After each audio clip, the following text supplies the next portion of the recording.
Төгін тартсаң, майы шығады деп, ел аузында айтылатын майлы тауының мынау көк жота жасыл адырлары керістікке көлбеп, басы күміс баурайы пүліс барлық тауымен жалғасқан тұсы Тола ауданының Қоңыроба сазы деп аталатын жайлауы. Аумағы кең, бетегесі бітік жасыл жазық, көгілдір көл қопалы сазды қоршап келіп, тау жоталармен тұтасып жатады. Құйқылжыған құс әні кернеп, жұпар ауадан жыр мен күй аңқыған жәннат мекеннің құшағында қонаған халықтың сайраны мен салтанаты ежелден ақ ерекшеді. Омарғазы жыры, бәдеттің әні, ғизаттың күйі аңқыған дала думаны бүгін тіптен де ерек.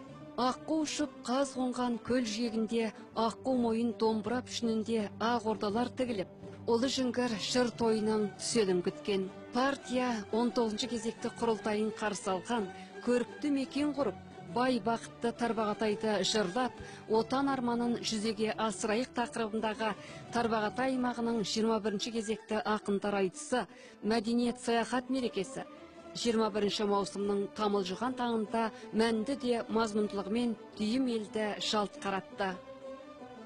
Бұлт бөрік киген қарлы тау, қаз жүрегі мамырлаған көгілдір көл, жасыл манатпен көмкерілген керімсал дала, мынау күй керуен жыр тоғанақ үшін басқа бір әлемішті қажет те етпейді екен ау.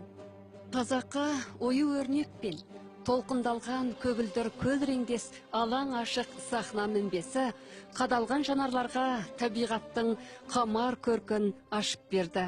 Тіпті дана партиямыз, қормал болған ата мәдениетіміз кең сахара кербез табиғатпен тоғысып, дидарында мың бояулы нұр ойнап түрленді. Күй көмкеріп, би толқып, ән шалқыған сахнаның төңірегі түгел, гауһар салт, жауһар мәдениетпен жайнаған. Ой үстіне бозторғай жұмыртқалаған замандағы дүбірлі той, заңнан сүйіндірсінде. Тоты даланың торғын желіне жыр таралып, толдының 90 толғау табысының әлқиссасы ақтарылғанда, құнанның құлағында ойнаған жеткіншектер тұс-тұстан тойға келе жатқан ақын, күйші, әншілерді шүйіншілеп хабарлап, әжелерінен сарқыт жеп жатады.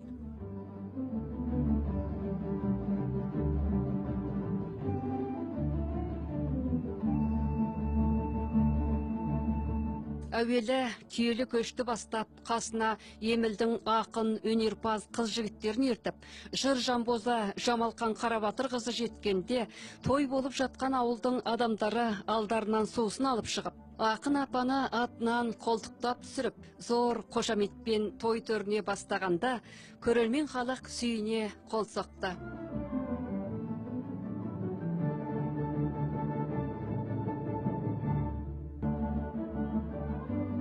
Сол түйелі көш сахнаның бір шетіне жүгін түсіріп, әшекейлі ақ боз үйді тіге бастағанда, ерулік биі биленіп, ерекше назар аударды.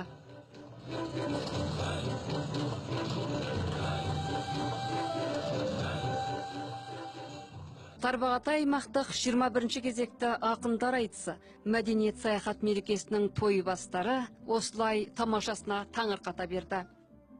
Толыдағы әжелер халық әнімен ауылдың алтаузын бастап бергесін, аймаққа қарасты 5 аудан 2 қаланың ақын өнерпаздары мен әр ұлт өкілдері парадтан өтті.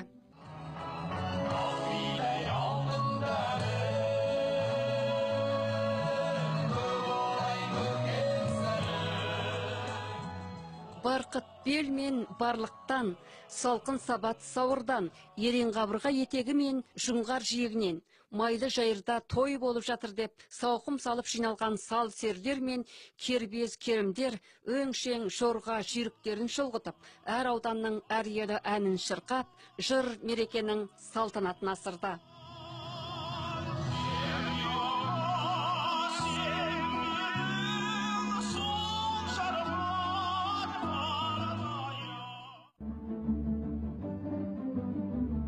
Той төрінен бүгінгі бақытты заманға сүйініп, мынау ғажап мерейге елжіреген ақ сақалды аталар мен ақ шылаушты аналар орын алса, көл бойына құрылған Алтыбақанда тербелген сері жігіт сұлу қыздардың келбеті, одан әрмен бие бау, желідегі құлын, үйірлі жылқы бәрі де Сахара мәдениетінің ұлылығын бейнелеп, ата мәдениетімізді ардақтаған дәуірдің қамқорлығын айғақтады. Әр аудан қаланың ақын өнерпаздары сахнадан өткендегі әсерлі сауықтардың арасы көкпар, қыз қуар, теңге ілу секілді ұлттық ат үсті ойындармен жалғанды.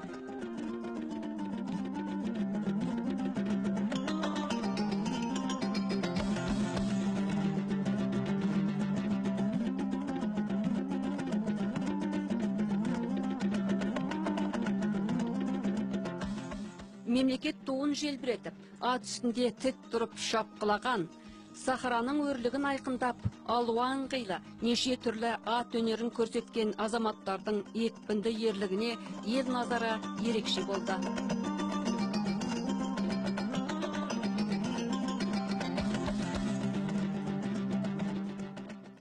Таңдаулы, дәстүрлі мәдениеттің заманға сай жаңғыруы, өсіп өркендеуінің айғағы болған бұл айтыстың тойбастарын табиғат пен салт сана, ұлттық өнер тоғысқан тоғыспалы драма деп түйіндейсіз. Міне тағы Сахара салтанатына күймелі сәйгүлікпен келіп қосылған ынтымағы балдай Тарбағатайдағы әр ұлт өнерпаздары ұсынған өнер сауық, берекелі таңдағы мерекелі жыр тойына тым өзгеше сән қосты.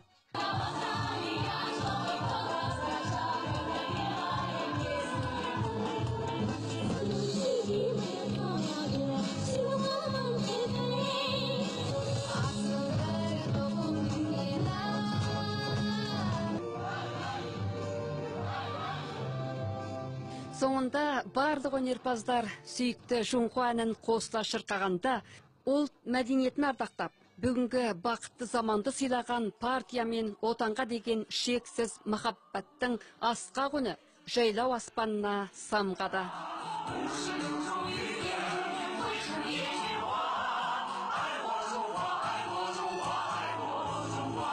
Тарбағатай аймағының 21-ші кезекті ақындар айтыс саяхат мерекесі жалпы оның ерекшелігінде қарапайымдылығында тұр қазір. Ақындар айтысының бұна басталу салты бұрын соңғы болып көрмеген. Ақындар айтысында болмаған бір форма болды. Оған әсіресе біздің Тарбағатай аймақтық партком орынбасары Шужие, аймақтың уәлиі Мұқият Жолдас өз осы жобаны өз жобалап алып шықты да, бізге осындай бір сценарияны сұнды. Өзі жазып шықты.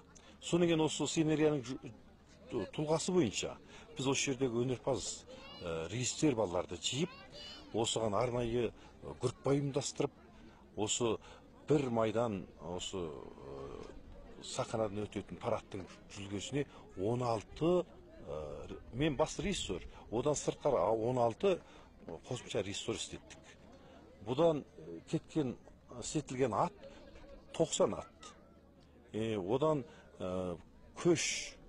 Оның кейінгі осы әр аудандардың өнерпаздары осы жерге атқа мініп тұрып өтеді. Енді бірінші алғашында осы сахнада Толаудан осы жерді өткізіп отырғандығы үшін Толауданның өнерпаздары ауылда той болып жатыр дейді. Үлкен концерттік драма формасындағы жүйенің басын солар алды. Қалған 6 аудандың драмалық системасына өзіміз тіке жетекшілік еттік. Осыдағы істетілген әртістер 180 әртіс. Кәсіптік үйірменің әртістерінен тыс аймақтағы үйірмесінің, және Толаудан ойын-сауық үйірмесінің, және Толаудандағы үлкен әжелер осы қосқанда 186 адам. Осы бір майдан тұлға біздің осы ақындар айтысының сахналық драмасына 2 сағаттық уақытпен осы парадтан өтіп болды. Бұның формасы оқшамайды. Әсіресе атқа мініп келіп, осы жерден түйелі көш түскеннен кейін сахнаның артын айналып барып 45 минутта мына кигіз үй, осы кигіз үй тігіліп болды. Кигіз үй тігіліп болғанда аралықта ерудік биі, қазақтың дәстүрлі көші-қон мәдениетін осы жердегі ерудік би арқылы бейнелеп кетті. Сахнада әр ұлттың биі, берекенің, ынтымақтылықтың, қоғамның өте тамашалығын көрсетті. Айтысы мәдениет саяхат мерекесінің ашылу салтына ұласты. Салтты Тарбағатай аймақтық парткомның мүшесі, әкімшілік мекемесінің орынбасары Уәлия Гохунчуэн басқарды. Салтқа Тарбағатай аймағының қатысты басшылары, алыс жуықтан келген сыйлы қонақтар, ақын өнерпаздар, егінші малшы көрермен жұрт қатынасты. Тарбағатай аймақтық парткомның орынбасар Шузия, әкімшілік мекемесінің Уәлия Мұқият Жармұқаметұлы құттықтау сөзін сөйледі. Құрметті қонақтар, егінші малшы достар, сәлеметсіздер ме? Аймағымызда Си Цзиньпин басшылығының маңызды сөздерімен автономиялы районның 9-шы кезекті партия құрылтайының рухында еттілеріп, 18-ші құрылтайдан бергі толағай табысымызды әйгілеп, қоғам орнықтылығы мен баянды тыныштық басын санасын ілгерілету үшін аз ұлттардың таңдаулы дәстүрлі мәдениетін дамытып, ұлттар мен қоғамның жарасымдылығын жебеп, тамаша рухани бет-бейне мен партия 19-ші құрылтайының жеңіспен ашылуын қарсы алу үшін біз барлық тауының бөктеріндегі бөрікті қоңырала сазында Тарбағатай аймағының 21-ші кезекті ақындар айтысының мәдениет саяхат мерекесін салтанатты түрде тойлап отырмыз. Алдымен осындай салиқалы сәтте мен аймақтық партком мен әкімшілік мекемесі және аймағымыздағы 1 миллион әр ұлт халқы атынан айтыс мерекелеріңіз құтты болсын деп тілеймін. Айтыс өнерін ардақтап, Мұқият Уәли, дәуір жаңаланады, қоғам дамиды, мәдениетте заманға сай көркейіп гүлденеді. Сол үшін біз осы заманғы мәдениетті жетекші етуге табанды болып, ақындар айтысын үздіксіз кемелдендіріп, рөлін толық сәулелендіруіміз керек. Әр дәрежелі партия, үкімет, қоғам орнықтылығы мен баянды тыныштық бас нысанасын жүзеге асыруды арқау етіп, ақындар айтысына шынайы көңіл бөліп, айтыс өнерінің мәдениет, үгіт, идея қызметіндегі маңызды орны мен рөлін жете танып, дұрыс идеялық бағытты меңгеріп, мәдениет құрылысы барысында тиянақтандыру керек. Әрқайсы аудан, қала, мәдениет көркемөнершілердің қосын құрылысын пәрменді күшейтіп, әсіресе жас буын ақын өнерпаздарды тәрбиелеу, баулу ісіне баса мән беріп, саясида берік, кәсіпке майталман мәдениет көркемөнершілер қосынын көш сала құрып шығулары керек. Ал ақын өнерпаздар мен көркемөнер қызметкерлері өздері арқалаған жауапкершіліктерін жете танып, халық үшін, социализм үшін істеу бағытына табанды болып, өнер жолында қажымай, талмай ізденіп, ой идеясын шыңдап, партиямыз құрылғандығының 96 жылдығын әсем ән жыры мен қызу қарсы алып, көрікті де жарасымды Тарбағатай құру ісіне зор үлес қосуымыз керек деп, айтыс мерекесін өткізудің мән маңызы мен рөлін жеткізе айтумен бірге, қатысты орындар мен ақын өнерпаздарға қарата нақты талаптарды алға тастады. Толы аудандық парткомның орынбасар Шузия, аудан әкімі Толқын Төлегенұлы айтыстың қарсы алу сөзін сөйледі. Күллі жұртқа белгілі ауданымыз ежелден тартып, әдебиет көркемөнер саласында үздік аудандардың бірі. Ақындар айтысының ашылу салтынан соң ақсары бас қой, көк қасқа тайға бата жасалып, қуаныштың ақжарма тілегіне сай әжелердің ақ шашуы шашылды. Тарбағатай аймақтық ән би үйірмесі дайындаған мазмұнды да тартымды концерт сахараны ән күйге бөлеп, жұрт жүрегін толқытты.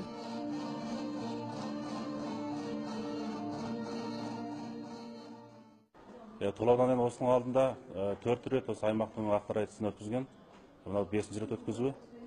Ол айтысты өткізу үшін Толаудан жыл басынан бері дайындық жұмыстарын бастап істеген. Аймақтық әкімшілік мекемесі аймақтық қатысты орындардың тікелей басшылығында арнаулы басшылық группасы құрылып, осы жыл басынан бері қарай осы қызметті жүргізіп келе жатыр.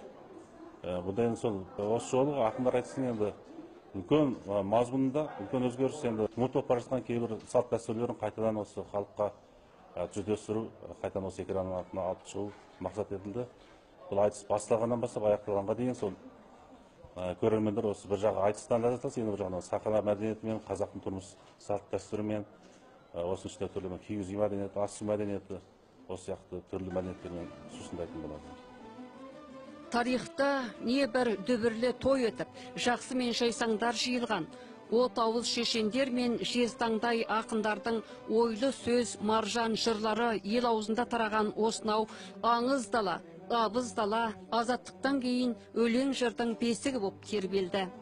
Аймақтық ақындар айтысына көсіле шабар майдан болған Қоңырова сазына, бауырынан жарап жеткен жыр жүйріктерінің арынын аңсап жиылған жұрттың саны да көп болды бүгін. Жыр додасына Толы ауданының жүлделі жас ақыны Анар Бәделқанқызы мен Өртекестен арнаулы шақырылған қонақ ақын Ерлан Аманғожаұлы бастап бергеннен соң, Тарбағатайдың әр аудан қалаларынан сараланған 26 ақын жыр бәйгені дүбірлетіп, айтысқа шөлдеп, аңқасы кеткен халықтың айызын қандырып, нөсер жырларын сіркіретті. Ақуың айдымыңа тағы қонды, армысың киелі үлкем Қоңырова. Айтысу дегенде оңай емес, жүйеден халыққа жауап беру дегенде оңай емес. Сондықтан да ақындарымыз заманды жырлады, әр мазмұнды қамтып айтты. Үлкен жақтан табыс басты орында. Енді кішігірім кемшіліктерді де жоқ деп айтуға келмейді. Ақындарға бұдан бұрында жұрт сын көз қараспен қарау арқылы берілген осы ақындардың жаттамалылығы тежелсе екен дегенді әр жерде айтылып жүрген жұрттың жалпы тұтастық пікірі.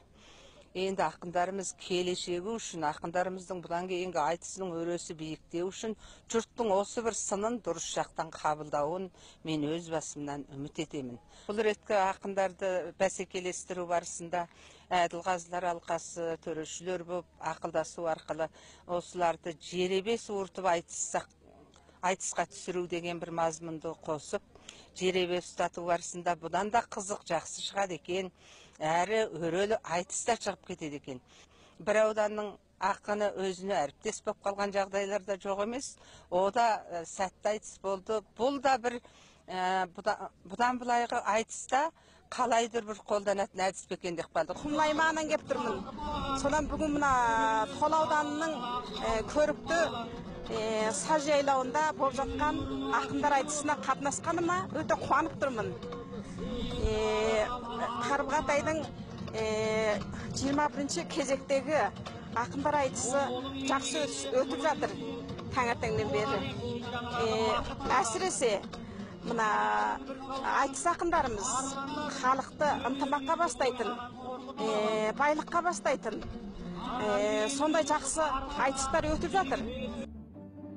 Бүгін айы бөлек атамұра айтысымыз реформа рауанынан соң партиямыздың мейірімен ұлт мәдениетін алуан қырынан бейнелейтін халықтық мерекеге айналды. Жыр додамен бірге жүріліп жатқан мынау қазақ күресінің де айбыны ерек. Тарбағатайдың жер-жерінен жиылған құрыш білек атан тірсек арыстары осынау Қоңырова сазында қарымы мен қайратын бір сынап қалуға асықты. Ережесі бекем, қағидасы қатаң спорттық жүйесі мен азиялық деңгейде мойындалған қазақ күресі әлі жетсе алып та, шалып та жығар қайрат күштің бәсекесі ғой. Асау жамбаспен қарсыласын алып ұрған, тым құрыса тізесін бүктіріп, ұпай ұтып жатқан балуан жігіттердің екпіні күшті, қарымы мығым көрінді.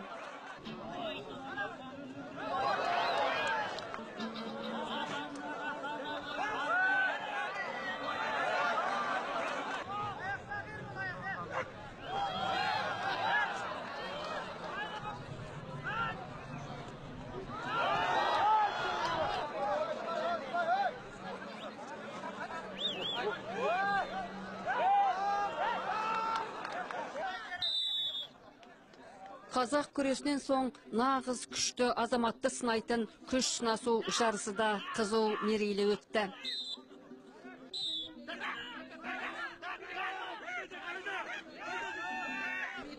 Спортшыларымызда әдемі машығын, әдемі шарт жағдайда тәрбиеленіп, өте бір жақсы нәтиже көрсетіп жатыр. Қашанда осындай той, мереке құтты болсын. Осындай спортымыз әрине біздің қазақ ұлтымыздың дәстүр, мұрасы, бұқаша тартыс, мына қазақша күрес дегендей қашан да осындай жетістіктер жетіліп, мықты нәтиже жасасын деп ойлаймыз.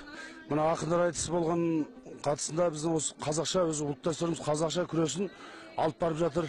Өте қуанамыз. Соған біздің қазақ жеткіншектеріміз, спортшыларымыз қазақ күресінің қандай екенін өте жете түсініп, танып жетіп келе жатыр. Әрқашан да осындай қазақ күресін, өзіміздің ұлттық күресімізді, ұлттық мұрамызды, дәстүрімізді жалғастыратындай азаматтар көп болсын. Әрине осындай ұлттық күреске біз қашанда үлес қосуға бармыз. Шамамыз жеткенше жеткіншектерді тәрбиелейміз.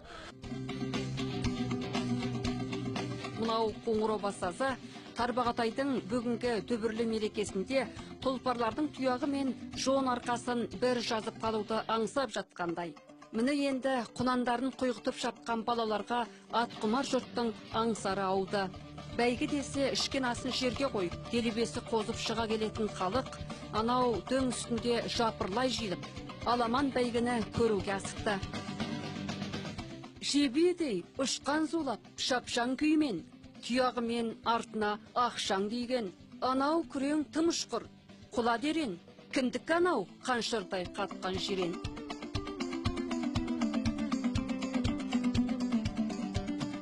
Жұрт осы бәйге көріп табырлаған, бәрі білгіш жүйріктің бабын маман. Жазған сайын арқасын сағым далам, сайгүліктер сауырын сабындаған. Көзлі бет бір екпін күймен бастақ, жалына өрлігіңді түйген басқақ. Қаққан дала дабылын от тұяқтан, жетті міні қар үзіп жерен қасқат.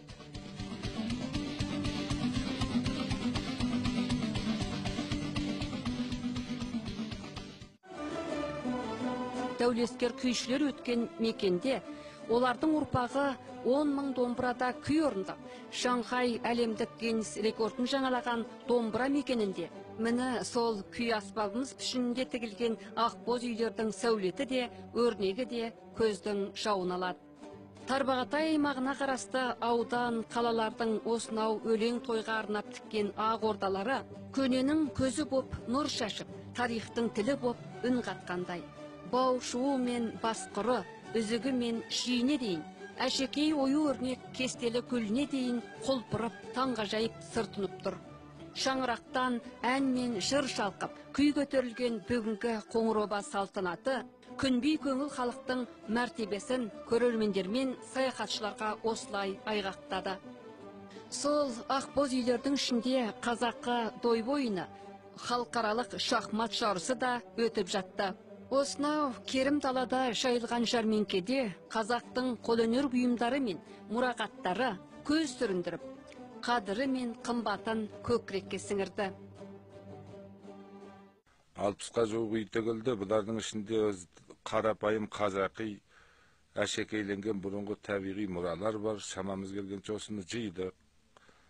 Мынау дүзбасты үй, көне ата мұрадарымызды әкеп отырмыз шамамыздың келісінше. Қазақтың кигіз үйінің құралуы кереге, уқ, шаңырақ, есік деп, осы 4 бөлімнен құралады ғой негізі. Ішкі материал. Сыртқы тұлғасы мынау енді туырдық деп аяқ жағын айтамыз, үзік, одан кейін үстіне келетін 2 үзік, 3 туырдық, 1 түңілдік болады. Ағаш есік, ішінен, сыртынан кигіз есік болады. Одан кейін мына ішіндегі нәрсе бас құр дейміз, желбау дейміз, терме бау дейміз, осы сияқты баулар да бар. Елімнің жырын жырлап мен беремін, болған соң қоғам тыныш заман жақсы. Бұл кезекті айтыс сахнасы әр аудан қалалардан сараланып шыққан ақындарды негіз етіп, айтысқа уақытты ұзақ беріп, көзде шауып шешіле жырлауына мүмкіндік жаратты.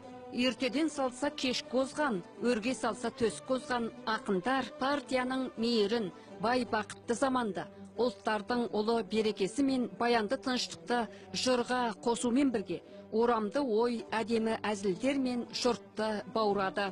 Айызыңды қандырып айты сайын, алдында ақ батасын берген көптің. әйтпесе қоңыр оба сазына мен салқындап қайту үшін келген жоқпын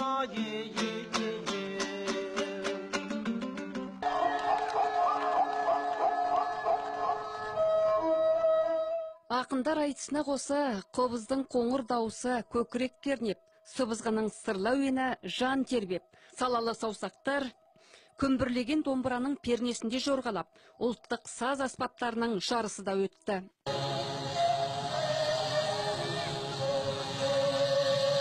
Айтыстың сапасын жоғарылату үшін әрқайсы аудан осы жолғы ақындар айтысына қатынасатын ақындарды саралады, жақсы саралады. Үлкен жетекшілік етті.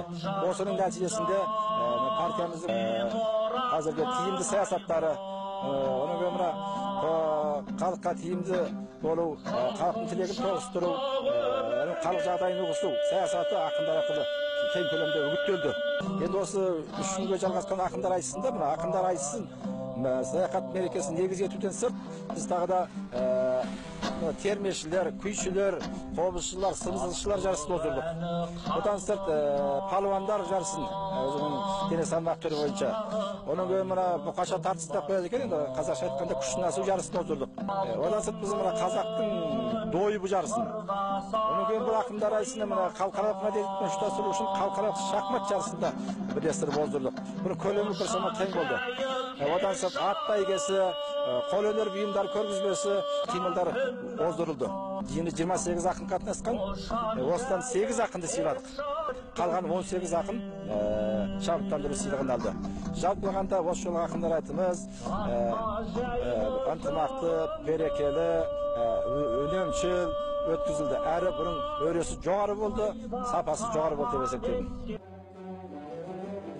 Сонымен 2,5 күнге жалғасқан Тарбағатай аймағының 21 кезекті ақындар айтысы мәдениет саяхат мерекесі табыспен аяқтап, жүлделі жүйріктерін сыйлады. Сауан ауданының ақыны Нағман Шұқанұлы айтыстың бас жүлдесін, Толының ақыны Анар мен Шағантоғай ақыны Мақсат 2-ші дәрежелі жүлдені иеледі. Тарбағатайдың келер кезекті аймақтық тойын өткізуді Дөрбілжін ауданы үстіне алып, халықты 2 жылдан соң өтетін ерке емілдегі жыр тойына шақырды. Ақындар айтысы көшпенді мәдениеттің алтын қиығы. Осынау рухани асылдарымызды ардақтатқан біздің заман алтын. Осымен бүгінгі хабарымыз аяқтады. Тағы да кездескенше сау, саламат болыңыздар.